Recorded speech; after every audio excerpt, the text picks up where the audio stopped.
Hello, this is Egon Cholakian once again. Today I am obliged to report on yet further distressing news concerning the Siberian Plume, the enormous magma structure that is aggressively eroding the base of the East Siberian Plate as I now speak. Despite my numerous pleas to take action, it would appear that the human community has elected to ignore the window of opportunity to initiate preparatory measures for a controlled degassing of the Siberian magma plume on Russian territory. Yes, you did hear me correctly. The situation we now face is vividly clear. The time when we could have and should have begun preparing for a planned and controlled degassing of the Siberian Plume has come and gone. Politely put, that course of action is no longer available to any of us. Allow me to elucidate. In 2025, the Earth entered a new phase of seismic activity. You have witnessed this yourselves. Under the influence of the plume, two powerful earthquakes with magnitudes above 7 occurred within a single week. First, a magnitude 7.0 event occurred on the border between Alaska and the Yukon. Only 2 days later, a magnitude 7.6 earthquake struck off the coast of Japan. This is not a random concurrence. These events are indicators of deep geodynamic processes driven by the pressure exerted by the Siberian Plume on the Earth's crust. The year 2025 confronted us with a succession of geodynamic records and anomalies. The destructive magnitude 7.7 earthquake in Myanmar on March 28th displayed unprecedented characteristics, including a supersonic rupture extending 475 kilometers. Then at the end of July, a magnitude 8.8 mega earthquake struck Kamchatka, accompanied by a series of anomalous aftershocks. It occurred only along the margin of the Eurasian plate beneath which the Siberian Plume is gaining strength. As I've stated many times before, these catastrophes will only continue to intensify. I'd like to show you just one chart today based on data from open sources. It reflects the number of earthquakes of magnitude 3 and above, according to the publicly available platform, Volcano Discovery, which aggregates seismic information from various reporting systems worldwide. As you can see, the year 2025 stands out with a dramatically increased number of earthquakes across the entire planet. I do not personally believe that such a strike can be attributed to the sudden deployment of an extraordinary number of new seismic sensors in 2025. As I have already noted, the Earth has entered a new level of seismic activity, and initiating the degassing of the Siberian Plume is no longer a viable option. Please allow me to clarify. A realistic timeline for preparing the degassing of the Siberian magma plume is at least 4 years, assuming close international cooperation and the full engagement of the world's leading specialists. The first 2 years of that period would have been devoted to control and monitoring. During those initial 2 years, fundamental research and exploratory drilling should have been conducted to ascertain precisely where degassing could have been carried out without triggering catastrophic lava breaches at the surface. We still lack a detailed understanding of the plume's internal structure, the distribution of gas reservoirs, and the composition of fluids at different depths. This phase would therefore have required establishing a network of hundreds of exploratory wells, each exceeding 5 kilometers in depth, across the expanse of the entire eastern Siberia. Undertaken in concert therewith, comprehensive seismic monitoring, geochemical gas analysis, and thermal profiling of the magma reservoirs would have been necessary. The subsequent 2-year period would have been unavoidably consumed by technical preparation, including the drilling of hundreds of ultra-deep wells, each more than 10 kilometers deep, along with the entire suite of associated engineering operations. This would have encompassed multi-stage testing of safety systems, verification of structural stability, and the full rehearsal of all procedures essential for ensuring the reliability and safety of the process. Only after all of that, meaning after roughly 4 years of intensive and critically important technical preparation, could the degassing itself begin, involving the gradual and strictly controlled release of gas and excess magma from the upper reservoirs of the plume's complex structure. As a result of such controlled degassing, the gas pressure on the lithospheric plate would have diminished, the excess magma would have been safely removed, and the temperature of the lower crust beneath Siberia would have decreased. In turn, this would have given humanity a precious interval of safety, an opportunity to focus on addressing other escalating threats without living under the constant fear that at any moment the Siberian plume could wipe out life on the planet. Yes, even a year ago, the preparatory phase of degassing carried immense risk, but now it has become utterly futile. 4 years from now, any intervention could trigger a single explosive rupture, resulting in an instantaneous and extraordinary powerful blowout of the plume.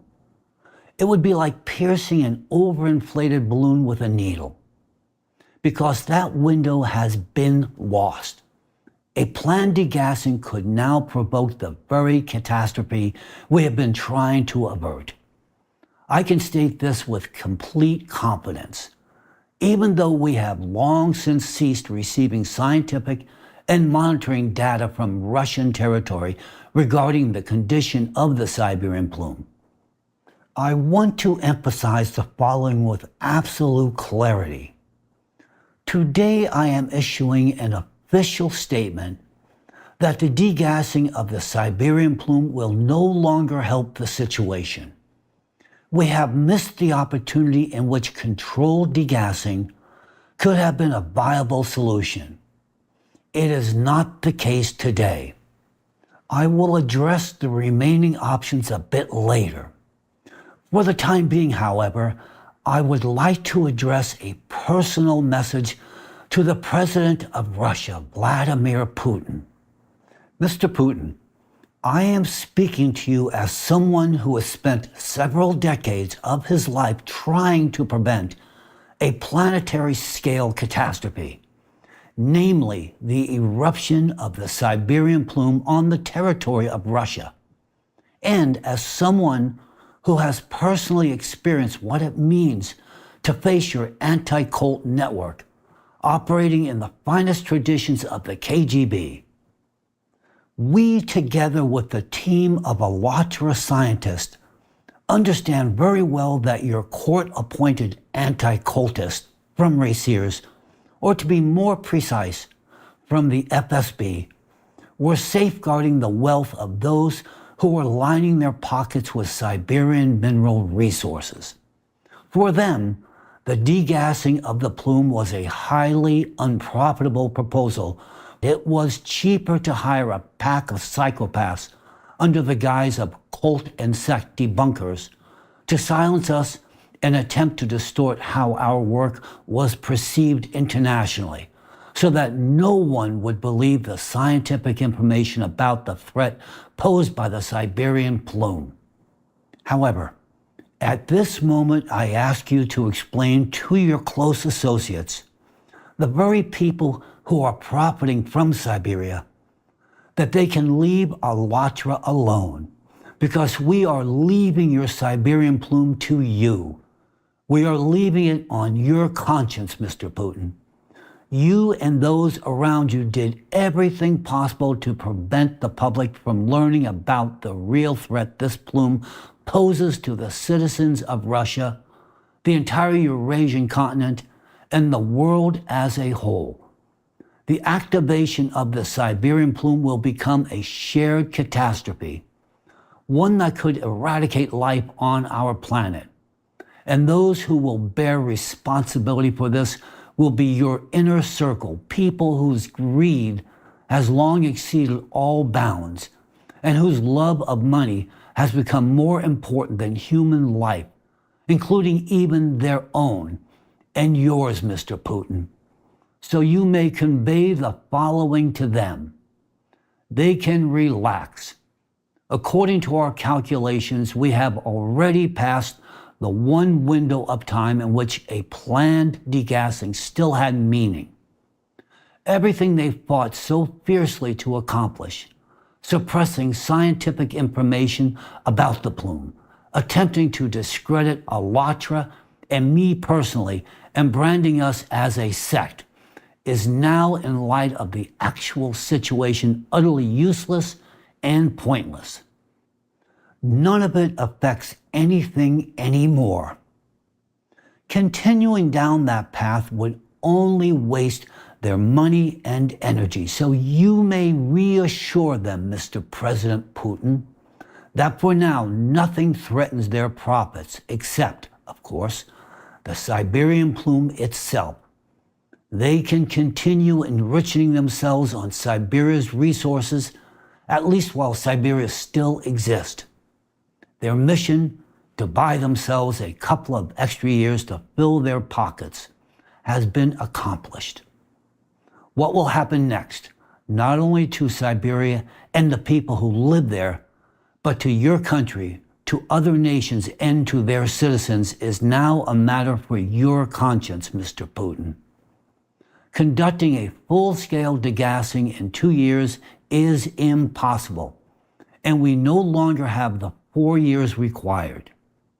Even if the world's top specialists were brought together today, it would make no difference to the situation. It pains me deeply to realize how much time we have lost trying to convey this problem and its solution to you. It is bitter to the point of anger to recognize how many human lives were shattered because these attempts, and as a result of your KGB style, discrediting campaigns and persecutions of Alatra. Think of how much suffering fell upon people who hoped and believed they would be heard and understood. How many decent individuals were forced into unjust and brutal criminal cases. How many peaceful and honest people are now locked away in Russian prisons. And for what? Because your well-groomed inner circle is so desperate to keep stuffing their insatiable pockets with money stolen from the people. Because they tremble at the thought that the Siberian scheme, which warms their wallets, might shut down. They cling to their loot so fanatically that, to intensify the persecution of Alatra even abroad, they activated their KGB network, that is, the FSB, though the essence is the same, all to conceal the truth about the Siberian plume. Mr. President, it is now known to the entire international community that it is your Russian agents who initiate and fuel the persecution of Alatra around the entire world. And the question that arises not only for me, but for many others, is why? For what reason? For trying to save the world? For the fact that each of these strong and honest people, when confronted with the harshest persecution, the threat of imprisonment, the loss of their reputation, their home, and everything we normally associate with a stable life, did not break, but continue to act for the sake of life itself, for our lives, yours and mine. Every volunteer of Alatra is a true, dignified hero. Alatra as a whole is a community of true heroes, and the source of their unshakable resolve lies in their understanding that they do not act for themselves. Each one of them acts to preserve the very possibility of life for every person on this planet. What have they done to deserve such harsh treatment from you and your closest circle? These are people striving to help all of humanity, including you and your own family. Here I am overtaken by profound incomprehension. How morally depleted and intellectually bankrupt must one be to raise a hand against those attempting to save your own life? How can you pursue those who are fighting for the very possibility of a future for your children and grandchildren, as well as for every child on this planet? Mr. President, do you have even a trace of conscience or officer's honor left? Or has money erased everything together with your conscience and your honor? Do you even comprehend what has happened? Do you understand the precipice on which you have placed human life, including your own life and the lives of your children and grandchildren? Do you grasp the edge on which you have placed everything? You can see in facts and figures how dramatically seismic activity on the planet has increased in recent years. Look again at the seismic events along the plate boundaries in the regions of Kamchatka and Japan. Is that not evidence enough? Let me tell you, we warned about this directly and openly. We warned that activity along the edges of the Eurasian plate would intensify as the plume became more active. And we warned that the strongest and most anomalous events would and could be expected in northern Japan and the Kamchatka region. We issued these warnings systematically and publicly. Today, even the most inexperienced student understands that Alatra was right and clearly recognizes the consequences that will inevitably follow. You will see this for yourself, and now the entire world will as well. Alatra was right. Yes, that is the reality. However, the tragedy is that today we are no longer in a position to help.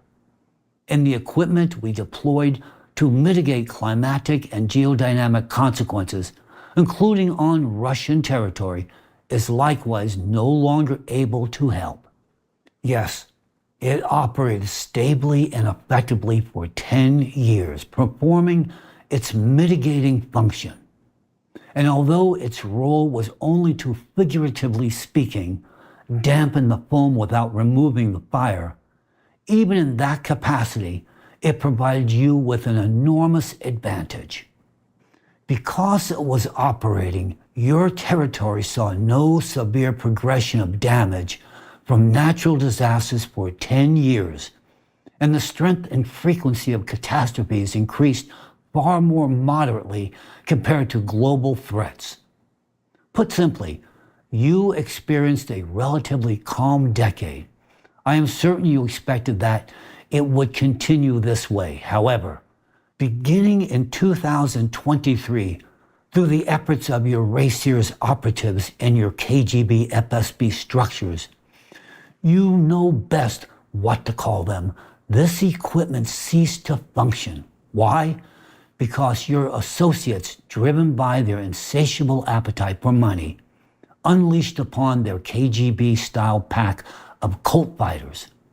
They first discredited us and in 2023 labeled Alatra an undesirable organization so that we would stop speaking about the Siberian Plume and the world would not learn about the problem. Naturally, we were compelled to shut down the equipment and remove it, thereby halting all our activity on your territory. Now, in 2025, we are not merely undesirable in Russia, we are officially so-called extremist. Well, at this point, it makes no difference to us. What remains for you is to assess how much damage Russia has suffered from climatic disasters over these past 2 years, compared to the calm 10-year period when the equipment was operating. Moreover, I want you to understand that the benefits of this equipment were not limited to you alone. The entire world benefited from its operation, and you deprived not only yourselves of that benefit, but the entire world. I state with full responsibility, today, anyone even remotely connected to science understands this. Had the equipment continued to operate, neither the Kamchatka region nor the area around Japan would be facing the seismic threat we see this very moment. And what is certain is that the event that will inevitably occur in the near future would not be occurring at all. Mr. Putin, in addressing you directly now, I fully understand and comprehend that Russia today functions under a North Korea 2.0 model, that the internet is heavily restricted, and that everything possible is being done to prevent people from hearing Cholakian. That's right, me. But I must disappoint you. Your population is far smarter than you assume. What I am saying will be heard regardless, both by Russians and by people in other countries. Your attempts to limit their population's access to the truth under a respectable pretext that supposedly protects them are laughable. Stop lying to your people, to your voters, claiming that you are cutting off their internet access to protect them. You are doing it to preserve the money you extract from Siberia and to prevent them from hearing Cholakian. Yeah, me. They see what is happening around them. Homes are collapsing because the permafrost is melting. Winds have grown so strong that they destroy everything in their path. Massive floods, inundations, river overflows, and catastrophic fires are occurring. Everyone can see the impact of climate-driven disasters. None of this can be concealed anymore.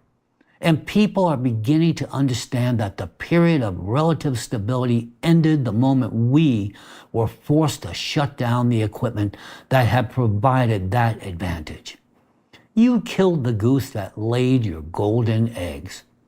No sane person would have done such a thing, yet now you silence everyone and launch repressions. The entire world, and Russians in particular, remember the era of Yuzhov and Stalin well. And what do we see today? The era of Dvorkin and Putin.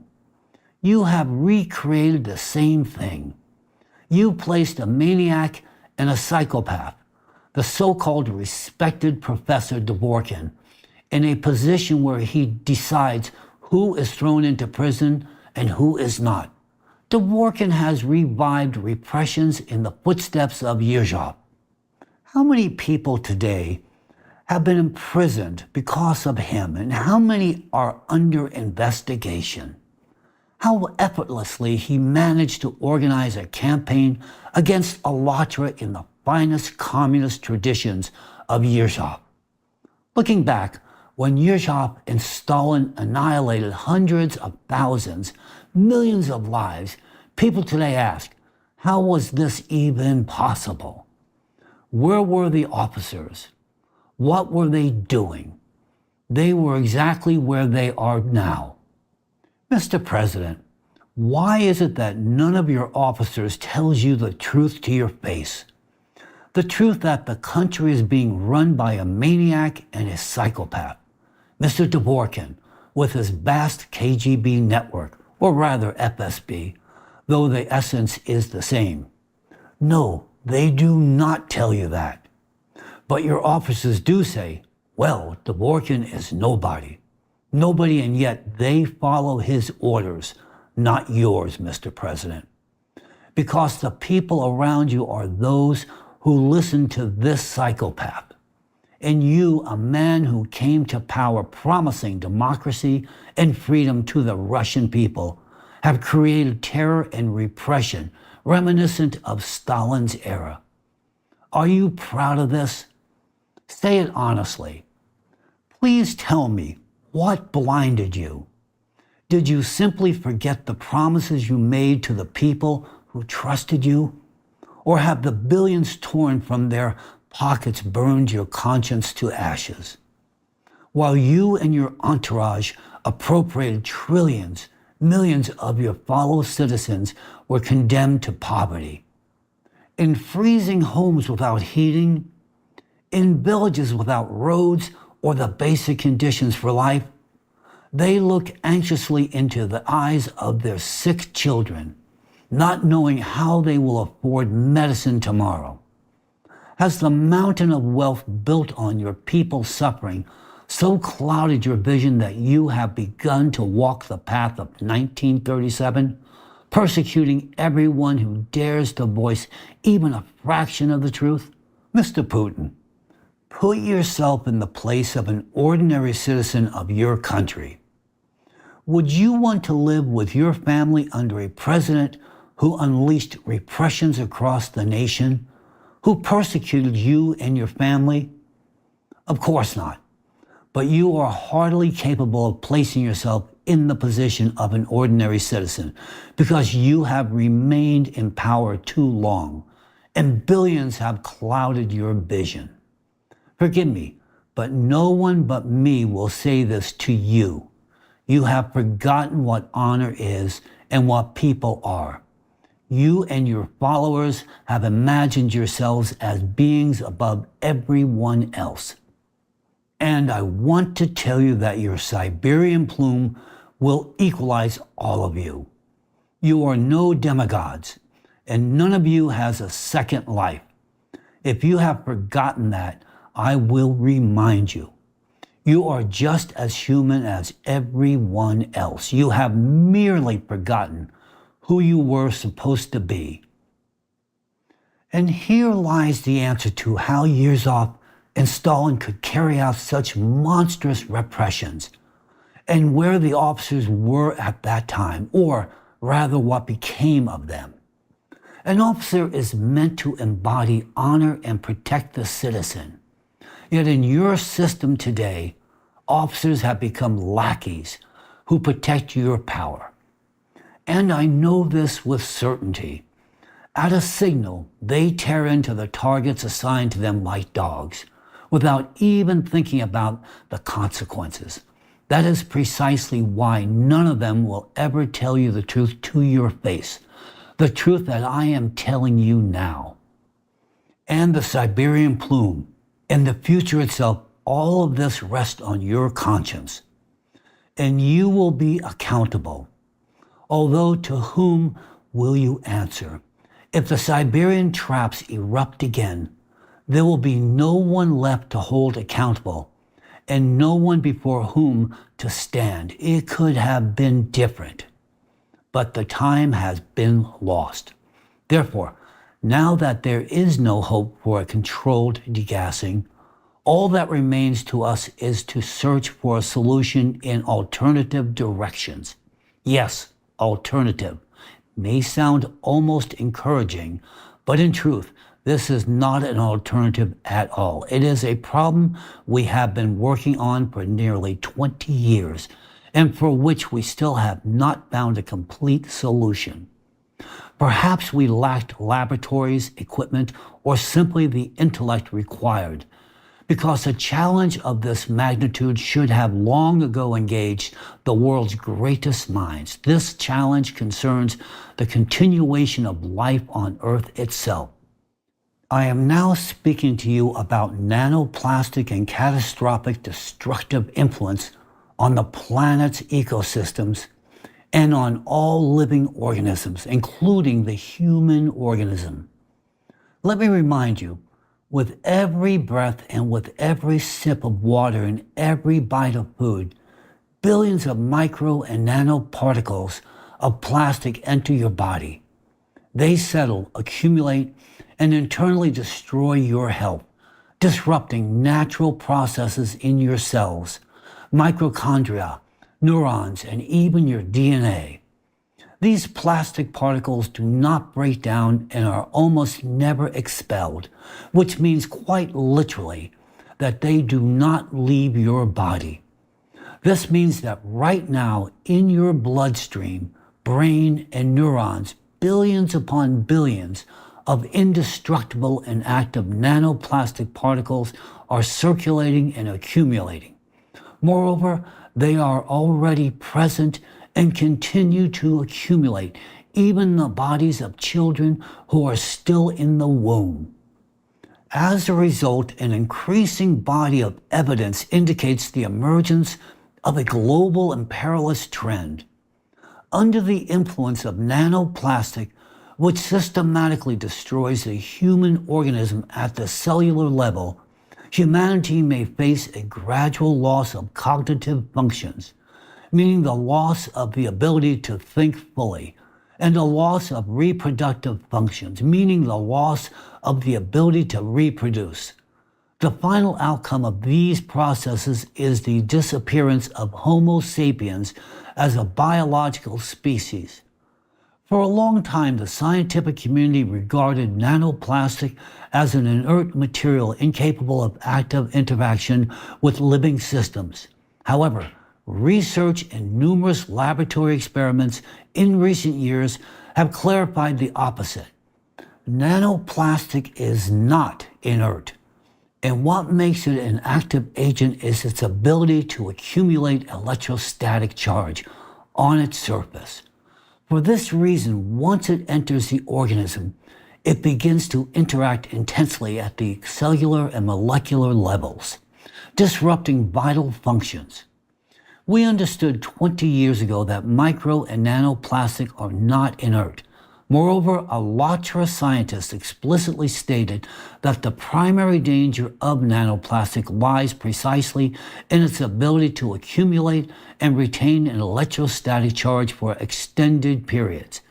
It is this accumulated charge that enables nanoplastic to interfere with the basic electrical processes of all organisms, disrupting the fundamental mechanisms of their functioning and interrupting the impulse of life.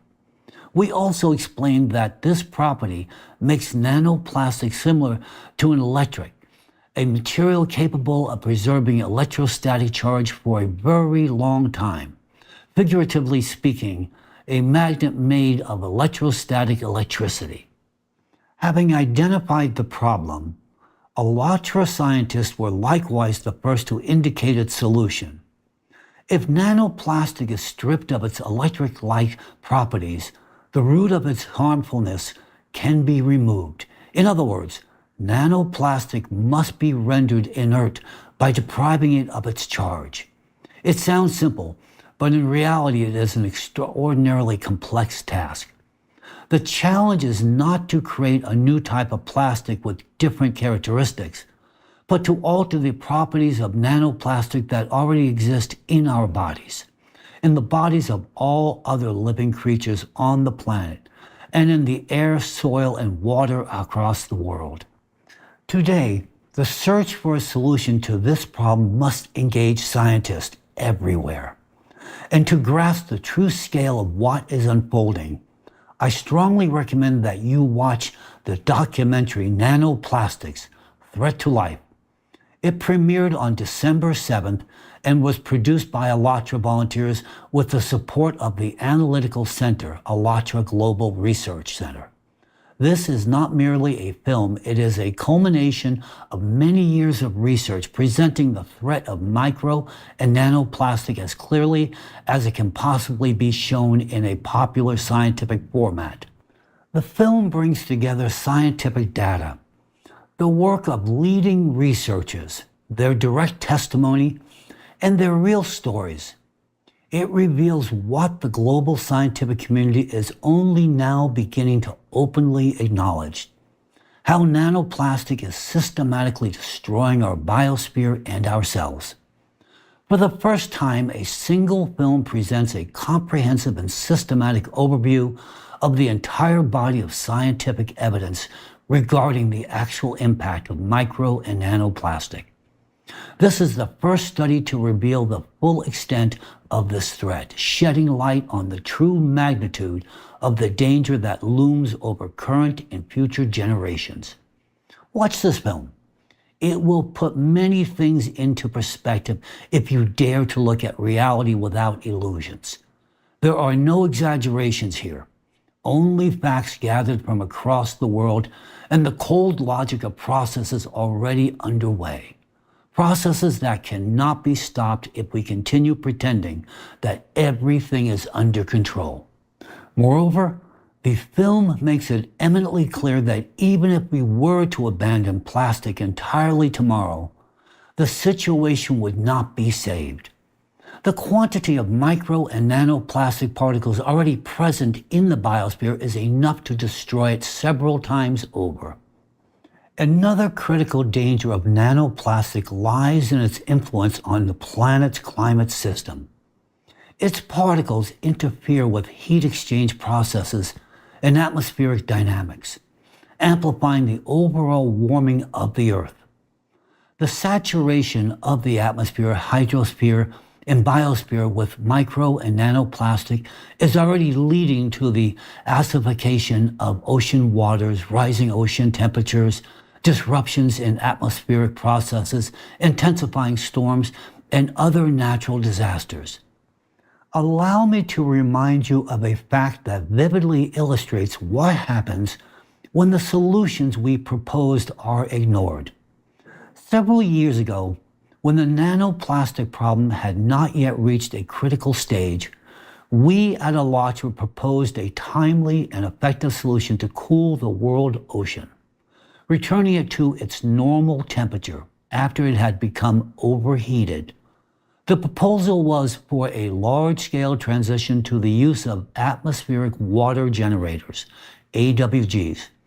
This technology would have accelerated natural evaporation from the ocean surface, which in turn would have cooled it.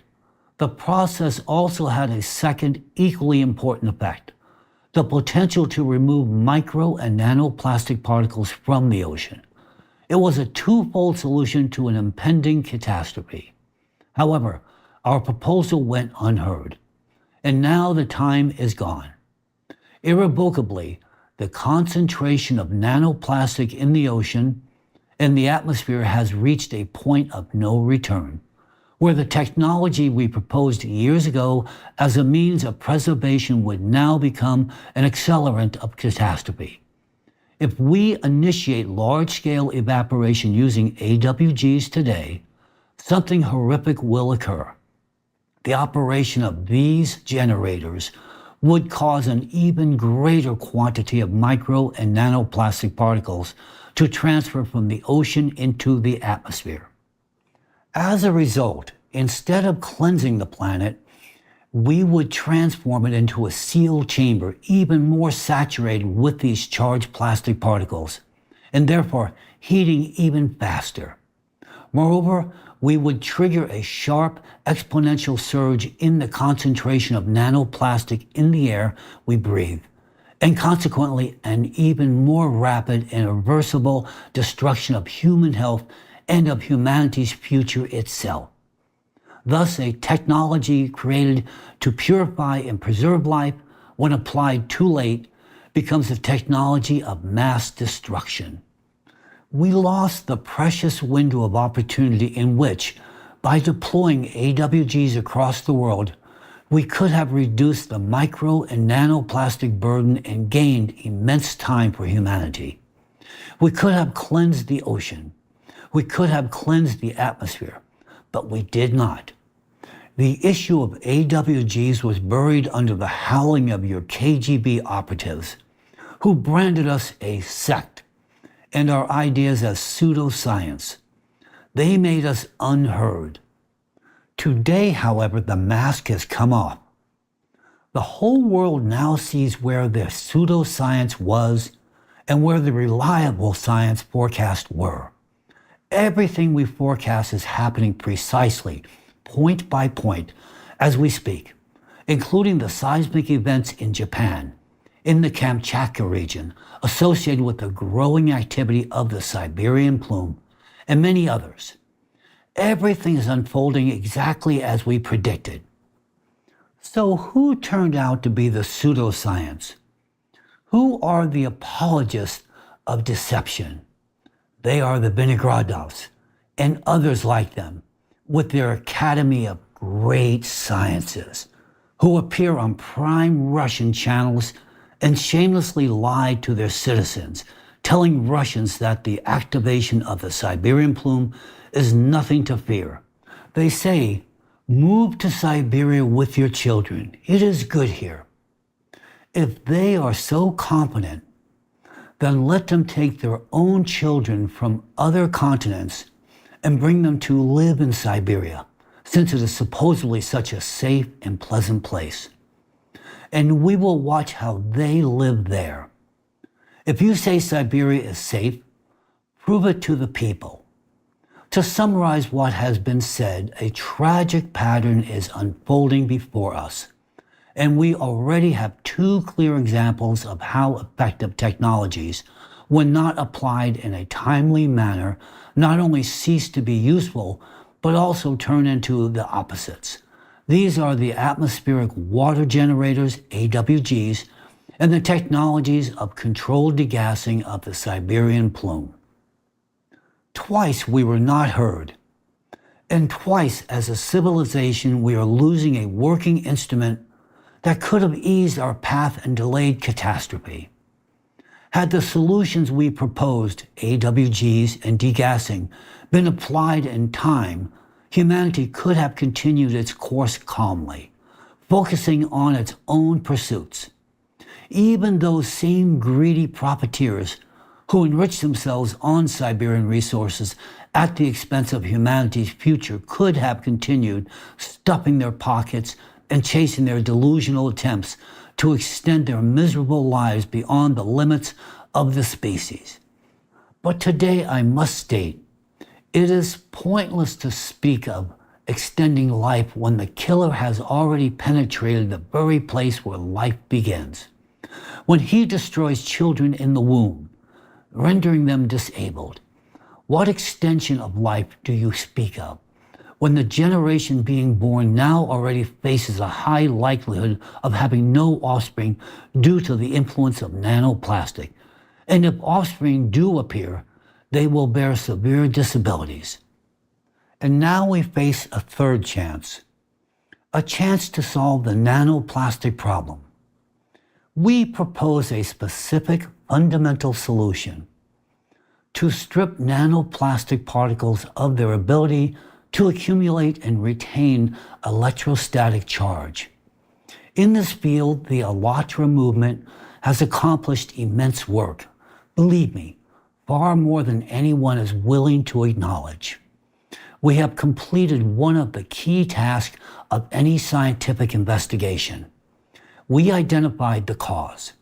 Yes, we have not found the final solution, but we have uncovered the root mechanism. And that has saved the global scientific community decades of work and colossal resources. We clearly indicated the direction nanoplastic must be deprived of its electric charge. When that happens, it will become inert, turn into ordinary dust, and cease to pose a deadly threat to human health and the planet's ecosystem. And then the natural mechanisms of self-restoration will begin to function. Heat exchange in the atmosphere and the ocean will start to recover. Excess heat from the Earth's interior will once again be able to escape freely into space. The ocean and the atmosphere will begin returning to equilibrium. And then possibly, and I emphasize possibly, the plume may not activate if the experimental equipment that operated for 10 years is restored and if the necessary set of measures is carried out. But today, all of this sounds like science fiction, because we, Allatra, The ones who articulated this scientific knowledge were simply expelled from your territories and discredited throughout the world. I want you to know, I state with confidence that individuals like Mr. Vinogradov and those similar to him on whom you rely lack both the intellect and the will to create anything of this kind. People like Mr. Vinogradov are capable only of lying on national television, betraying their own citizens in order to preserve their personal status. And while they lie, the situation is deteriorating catastrophically. Given this trajectory, what comes next, Mr. Putin? I do not believe you are capable of answering that question correctly. But I can, and I can answer it directly and honestly. If you and your counterparts in other countries who hold the same positions you hold, and upon whom the lives of people also depend, treat the nanoplastic problem with the same criminal negligence you showed towards AWGs and the degassing of the Siberian Plume, the following will occur.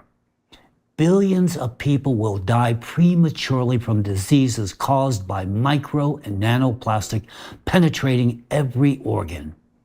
Official statistics will not show this link.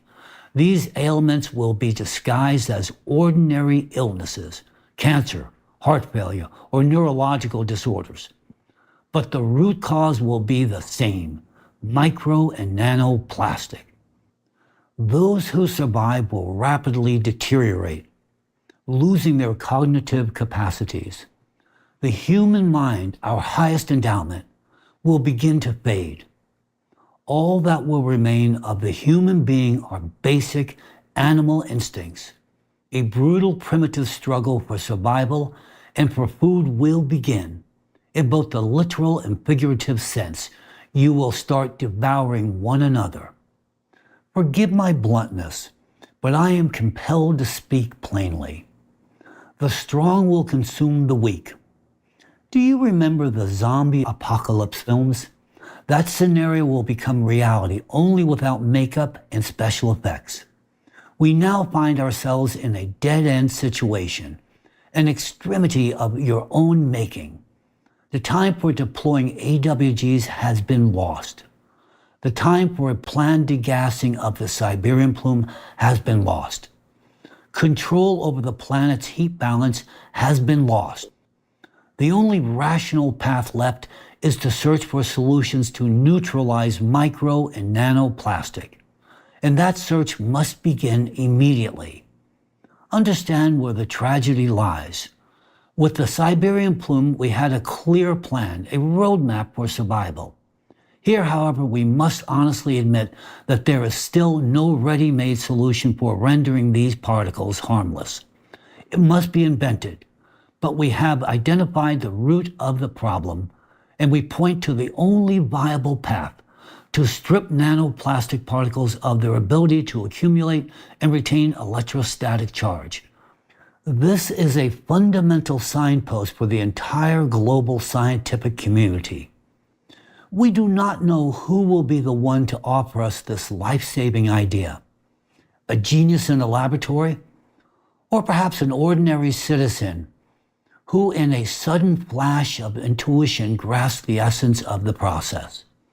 Anyone may become the person who finds the solution. The necessary idea may arise in anyone's mind. History has seen such miracles. But that idea has not yet come to us. In our search for a solution, we continue to work honestly and diligently in this direction. Yet the responsibility for finding it no longer lies solely with us. It rests on every person who is capable of thought. Let me be clear. We have done everything within our power. We acted to the last moment. We endured harassment, dehumanization, and prison cells imposed on us by a system that feared the truth. We stood firm. Our conscience is clear before the history and before God. And yes, we are not giving up. We still believe we will find that solution. But there is no time left for self-deception. Because in the end, what else is worth fighting for if not life itself? For the right of our children to see the sun, to breathe, simply to exist. There is no greater purpose, and we will not have another moment in which to act. I know one thing with absolute certainty: life is worth fighting for.